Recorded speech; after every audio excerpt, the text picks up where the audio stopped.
Welcome all, it's Gerald Clark on February 13th, 2019. I've just completed Jesus Valencia's third session, so we're in client view now. I'll go down and get Jesus and bring up the third session here. Okay, as you can see, you can choose any session before and any session after. So if I wanted to compare it with the second session, I could do that and see that. Okay, so let's blow this up and take a look and see what happened. Maybe a little bit bigger.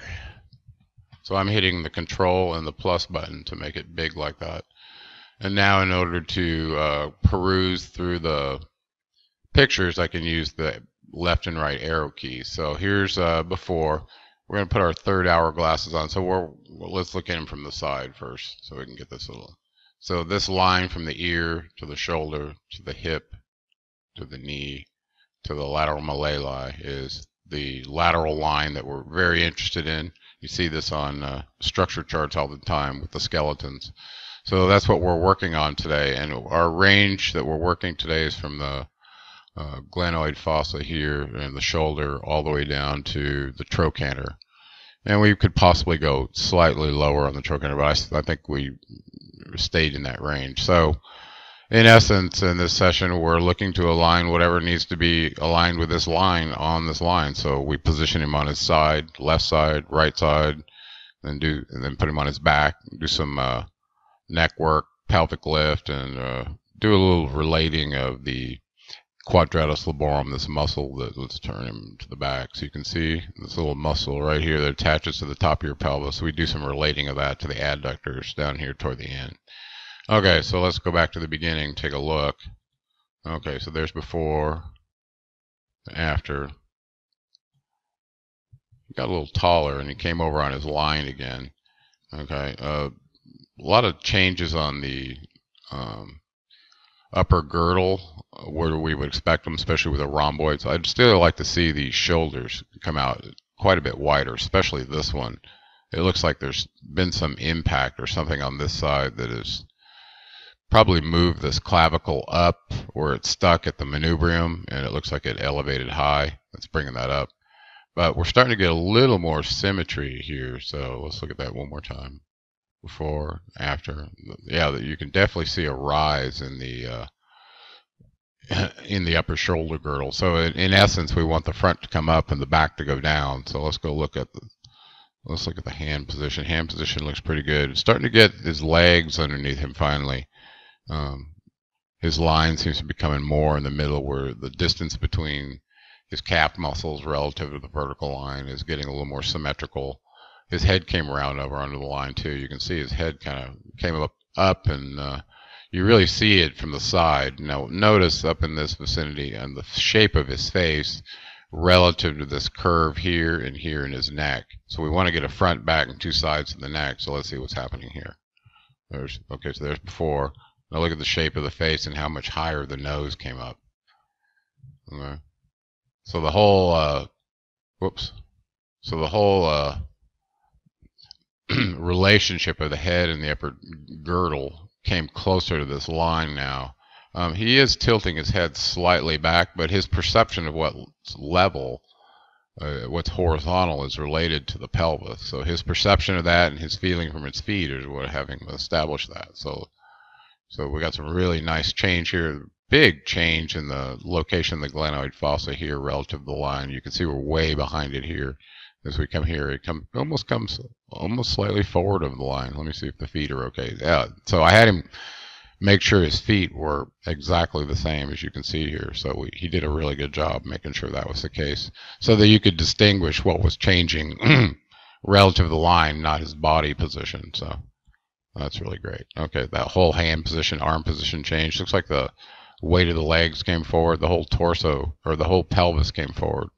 Actually, now his trochanter right here is slightly forward of that line, whereas this one's slightly behind. So we still got a little bit of an anterior tilt in the pelvis, which accounts for the adaptation that the head does to try to match the horizontality of the pelvis. Let's look at it from the back. Okay, so starting here, this is the before picture. We can still see with this horizontal horizontality of the pelvis is still jacked up. It's higher on the right than it is on the left. And you can see that the shoulder actually comes down a little bit to adjust for that. So you can see the length between here and here and here and here is very different. And the spacing in between, the amount of opening underneath the arm relative to what you can see in the grid chart, it's quite a bit wider here than it is there. You can see that. Okay, let's go forward. Well, that changed a lot. Okay, even the hand position changed a lot. So here, what I see is a really extreme issue going on right up here on where the rhomboids meet the lateral or the medial border of the scapula right here. You can see that it's all kind of impacted and puffed up on the edge here. And really what we need is this inferior angle of the scapula to come down into its pocket here and rest, and the same with this one. Now this one looks a lot better than it did, and we've got kind of a distance here that's starting to match, but this one can't seem to let go because of this. So I suspect there's a rib underneath here that's caught on the subscapularis that's holding that scapula in the place that it is. So we're going to keep an eye on that. But really nice movement toward the line. The shoulders came up. The pelvis came down and got more horizontal. You can see that here. It looks like some of it came from up here in the gluteal fold. Maybe from the pelvic lift, I'm not sure. So in the pelvic lift, we're always trying to get the sacrum to move down, be part of the spine, and not so jammed up at the SI joints here so that it can move with the spine. Okay. For most people, that's not the case. All right, so a few more times. He got a little taller. His head came up.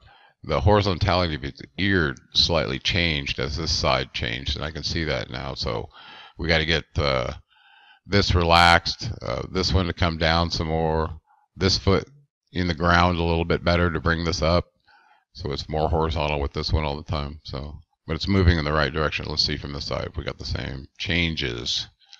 Okay, we can still see this kind of curve here in the upper torso in the before picture. And after, you can see that starts to come out. He gets some good length here in his back, especially right up in here, and the arm came way forward. Whoop. There we go. Yeah. What I really like about this picture is what's happening up on the side of the neck here, because it looks like his trap was adapting on the left side, and it was kind of really shortened. It looks like it's starting to let go here. You can see that line going right up from the deltoid here, right up in the trap, right up from the AC joint, right up on the side of his neck here. So that's really a big change, and you can see the length as a result in the back of his head coming up. And look at the change in the face from here to here, just like on the other one. The nose changed, the front shape of the mouth. It has a lot to do with the head starting to stack on top here. So as this comes back to this line, clearly we're going to need some more length up in here to get that. That means the chest needs to come up.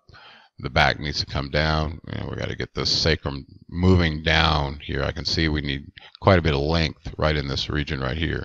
So just imagine this were to come down, this were to come up, and the head could come back more on the line, and some of this weight that's way forward on his feet can come back more and be distributed through these arches. So there we go. I'm going to do a quick through without talking so we can make a video out of that.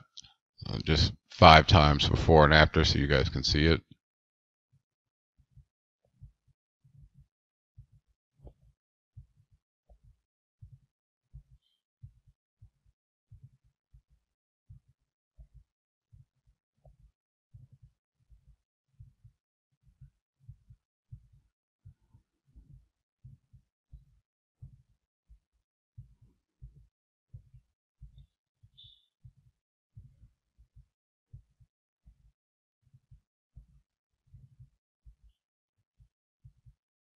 This has been Gerald Clark with Semplon Broadcasting on behalf of Gravity Body Academy, and I do want to let everybody know that our event is coming up on March 4th. We encourage you to travel by March 1st. There's shared housing available for those who want an inclusive price to come, and we have other housing available as well that we can help accommodate people. So right now it looks like we're just under 10 people. We'd like about 10 more, or 10 or 14 more. So for those of you on the fence, looks like it's going to be in the 80s today. For all you in the cold places that want to learn to be a healer in a warm environment, we got one for you, so come on down. I'm Gerald Clark. Talk to you later.